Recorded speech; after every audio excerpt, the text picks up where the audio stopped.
Hello, ici Dorine, Et Cyril, des investisseurs sereins. après plusieurs années de travail en tant qu'ingénieur, nous nous sommes lancés en investissement immobilier. Après 5 années d'acquisition, nous étions devenus libres financièrement. Dans ce podcast, nous vous partageons les stratégies et les bonnes pratiques pour développer votre intelligence financière.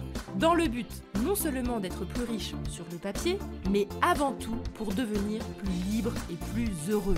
Alors, ouvrez grand vos oreilles et préparez-vous à atteindre vos objectifs. Les 10 erreurs de débutants en immobilier, la suite. Hello les investisseurs sereins, j'espère que vous allez bien. Alors je reprends cet épisode au sujet des erreurs des débutants en investissement immobilier. La semaine dernière, je vous ai parlé des 5 premières erreurs, donc n'hésitez pas à aller revenir à l'épisode précédent si vous vouliez avoir les 5 premières erreurs. Je les récapitule rapidement ici, c'était d'être attiré par la facilité. Deuxièmement, c'était de gober les discours de professionnels. Troisièmement, c'était de ne pas prendre soin de ses premiers prêts bancaires. Quatrième erreur, c'était de mettre de l'apport pour améliorer son cash flow. Cinquième erreur, de copier une stratégie sans vraiment savoir pourquoi et qu'elle ne se corresponde pas tout à fait à sa situation.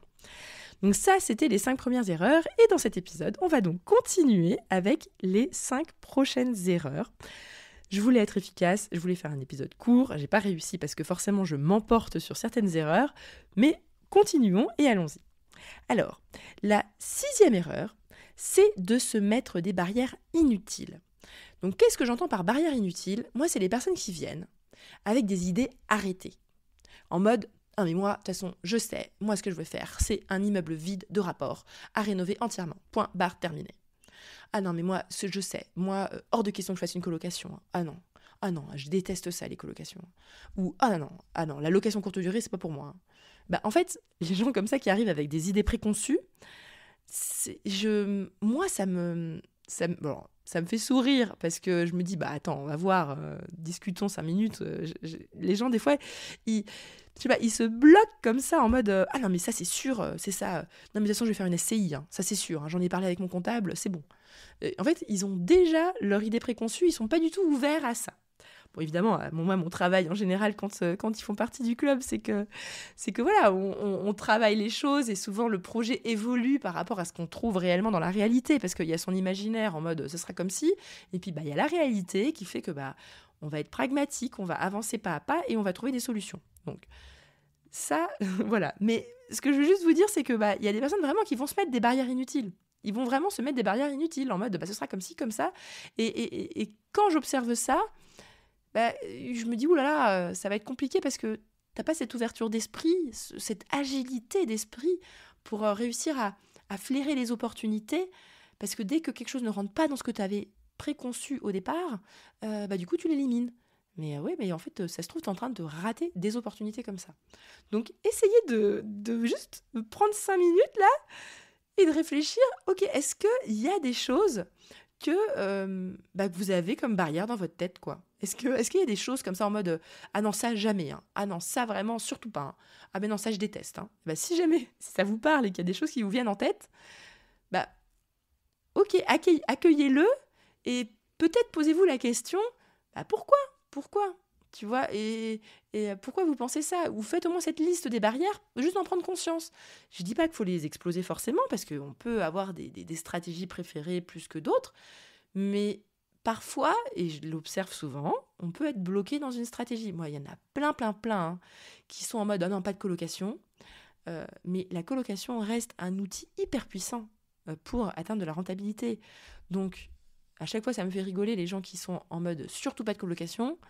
C'est rigolo parce que souvent, en tout cas, il y en a une partie qui se retrouve à quand même en faire parce qu'ils se rendent compte que c'est quand même une stratégie qui est pas mal quand on veut de la rentabilité sans faire de location courte durée.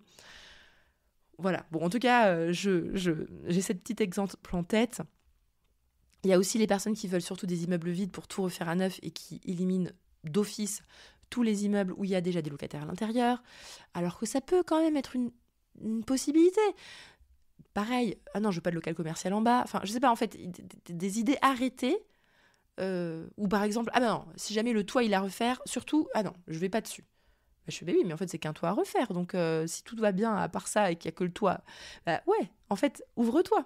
Donc voilà, c'est juste, ouvrez-vous, dites-vous que posez-vous vos barrières un petit peu mentales comme ça que vous avez dans votre tête, et puis posez-vous la question, est-ce que je les garde vraiment ? Bon, au moins je les note, mais peut-être que je vais quand même essayer de passer outre de temps en temps juste pour voir, quoi. Hein ? La 7e erreur, c'est de ne pas être honnête envers soi-même sur ses objectifs. Alors ça, pareil, ça c'est une erreur qui... Elle m'énerve pas, celle-là, parce que je la comprends, mais c'est dommage. Qu'est-ce que j'entends par là ? Ce sont les personnes qui vont pas oser se dire à elles-mêmes qu'en réalité, leur rêve, c'est de devenir rentier. C'est de complètement s'arrêter de travailler. Qui vont avoir un discours en mode « Oui, non mais moi j'aime bien mon travail, donc j'ai pas vraiment besoin de trouver des choses très rentables, donc moi ça va, je peux faire un investissement patrimonial, Dorine tu comprends, je suis pas dans la même situation que toi, moi voilà, je veux encore travailler pendant 10 ans dans ma boîte, donc voilà, un investissement juste comme ça avec un peu d'effort d'épargne, moi ça me va. » Bah, en fait, avec ce discours, est-ce que tu es vraiment honnête envers toi-même ? C'est-à-dire, pourquoi pas ? Mais est-ce qu'en réalité, tu ne te fais pas un discours comme ça parce que tu n'oses pas rêver de encore mieux pour ta vie ? Toi, tu vas te contenter, tu vas te dire, je vais me contenter quand même de ce que j'ai, parce que je suis quand même contente de ce que j'ai, parce que, je sais pas, peut-être que tu as eu un passé difficile, donc tu es déjà content de ce que tu as aujourd'hui. Tu te dis, je peux pas demander plus dans la vie, donc j'ai déjà ce que j'ai là, et donc l'immobilier, ça va pas forcément m'aider à changer ma vie, je le vois pas comme ça. Alors qu'en réalité, moi, quand j'entends ce discours-là, j'ai peur en fait que c'est juste que t'oses pas rêver grand. T'oses pas aller chercher de la rentabilité qui va vraiment te permettre de changer ta vie. Et ça veut pas dire que t'es obligé de la changer, mais le fait de faire quelque chose de vraiment rentable avec du cash flow positif, ça t'ouvre une possibilité. Alors que si t'as fait de l'immobilier entre guillemets moyen, patrimonial, sans cash flow ou voire cash flow négatif, ça te bloque quand même dans ta vie. Tu vois ce que je veux dire ? Donc c'est ça que j'ai envie que vous preniez juste le temps d'être honnête envers vous-même et de ne pas se rabattre sur une stratégie bof pas rentable parce que vous vous faites une histoire comme quoi votre vie est déjà géniale et donc vous n'avez pas besoin de faire mieux que ça. Ok, peut-être, mais posez-vous aussi la question que ça se trouve, vous pouvez rêver que dans 2-3 ans, vous passez directement à votre compte, que vous négociez une rupture conventionnelle et que vous lancez une activité j'en sais rien, de coach, de ce que vous avez envie de faire. Et dans ce cas, en fait, si vous vous êtes, entre guillemets, fourvoyé en faisant cette histoire de vous dire « Maintenant, je fais de l'immobilier pas rentable, j'ai pas besoin de faire quelque chose de rentable », en fait, c'est dommage, parce que du coup, ça vous bloque. Alors que si jamais, justement, vous faites quelque chose de vraiment rentable, ça peut complètement débloquer vos chakras et avoir un effet sur votre vie qui est complètement différent. Voilà pour la 7e erreur. La 8e erreur, c'est... Alors celle-là, par contre, elle me met hors de moi. celle-là, elle est terrible. Penser qu'on n'a pas besoin d'aide tant qu'on n'est pas bloqué. Alors ça vraiment, à chaque fois, j'hallucine. Parce que des fois, on a des appels découvertes et on discute avec des personnes qui expliquent qu'elles envisagent de se faire accompagner, mais pas tout de suite, quand elles seront bloquées. Parce que là, pour l'instant, ça va. Faire des projets pas trop rentables, c'est pas très grave. J'expérimente par moi-même. Et puis, quand j'aurai vraiment envie de faire quelque chose de rentable et que j'aurai tout ce patrimoine un peu pourri en casserole derrière moi, j'appellerai Dorine pour venir me sauver. En fait, sauf que non, en fait, les amis, moi, je préfère vous aider dès le départ pour faire bien les choses. Parce que même si, en effet, quand on débute, on a l'impression que ça a peu d'impact, tu vois, de faire un petit bien pas rentable en mettant beaucoup d'apports pour que ce soit à l'équilibre et puis vous dites c'est déjà ça, j'ai fait ça tout seul, au moins je découvre comme ça par moi-même. Ouais, mais en fait du coup t'as une dette, t'as perdu de l'argent et puis si jamais tu veux faire quelque chose de grand en étant accompagné, tu nous as mis des bâtons dans les roues. Donc je sais pas c'est quoi cette logique, mais en même temps, je la comprends, parce que moi aussi, des fois, je vais faire ça, tu vois. En business, il y a des entrepreneurs qui vont me dire « Ah, faut faire ci, faut faire telle stratégie. » Puis moi, je dis « Oh non, mais moi, je suis pas prêt. Je suis pas prêt de me lancer là-dedans. Je vais faire un truc simple d'abord. Je fais ma petite michetouille dans mon coin. » Mais en réalité, je sais que quand je fais cette petite michetouille dans mon coin, je ralentis complètement mon processus. Je sais que je vais pas du tout à fond. Donc, entre guillemets, je le fais aussi, donc j'ai pas envie de vous jeter la pierre, mais ayez cette Voilà, c'est en tout cas, ouvrez-vous l'esprit de vous dire que parfois, quand on fait tout de suite les choses bien dès le début, eh ben, c'est quand même pas mal parce qu'on va quand même beaucoup plus vite, beaucoup plus loin. Et d'ailleurs, hein, moi je me rends compte, parce qu'à l'époque, avec Cyril, on était tellement isolés dans nos investissements immobiliers que, mais si on avait été accompagnés par des gens qui avaient fait des immeubles rentables, mais on aurait osé faire beaucoup plus gros, beaucoup plus fort. Enfin, je pense qu'on aurait un patrimoine du double ou du triple de ce qu'on a aujourd'hui. Et encore, enfin, je suis contente parce que, bah oui, c'est quand même pas mal ce qu'on a fait, mais je me rends compte à quel point on peut faire beaucoup plus vite, beaucoup plus haut, beaucoup plus fort en ayant cette humilité de se dire, bah en fait, je vais me faire aider dès le début, quoi. Voilà. Bon, ensuite, 9e erreur. Alors ça, c'est bon, c'est une erreur, bon, qui, je sais pas, je pense que c'est quand même de moins en moins fréquent. C'est de rester dans l'immobilier à l'ancienne de tonton Jean. Alors, l'immobilier à l'ancienne de tonton Jean, c'est d'avoir une posture en mode « non mais c'est de l'immobilier ». Alors, je pense quand même que si vous écoutez ce podcast, j'espère quand même qu'avec le temps, la posture de tonton Jean, bah, vous êtes passé outre et vous avez une autre approche. Parce que je vous ai déjà parlé de ma vision, qu'il faut faire bien les choses pour ses locataires, qu'il ne faut pas justement avoir ce discours en mode « ah bah c'est pour des locataires, donc il n'y a pas besoin de faire les choses bien, ils vont de toute façon tout casser, donc faisons le moindre coût dans tous ces travaux parce que de toute façon ce sera dégradé ». Moi je vous garantis que vous pouvez halluciner, d'ailleurs vous pouvez aller sur mon compte Instagram, de temps en temps je le partage en story, mais les appartements, ils restent dans un état incroyable, alors que ça fait déjà 5 ans qu'ils sont loués.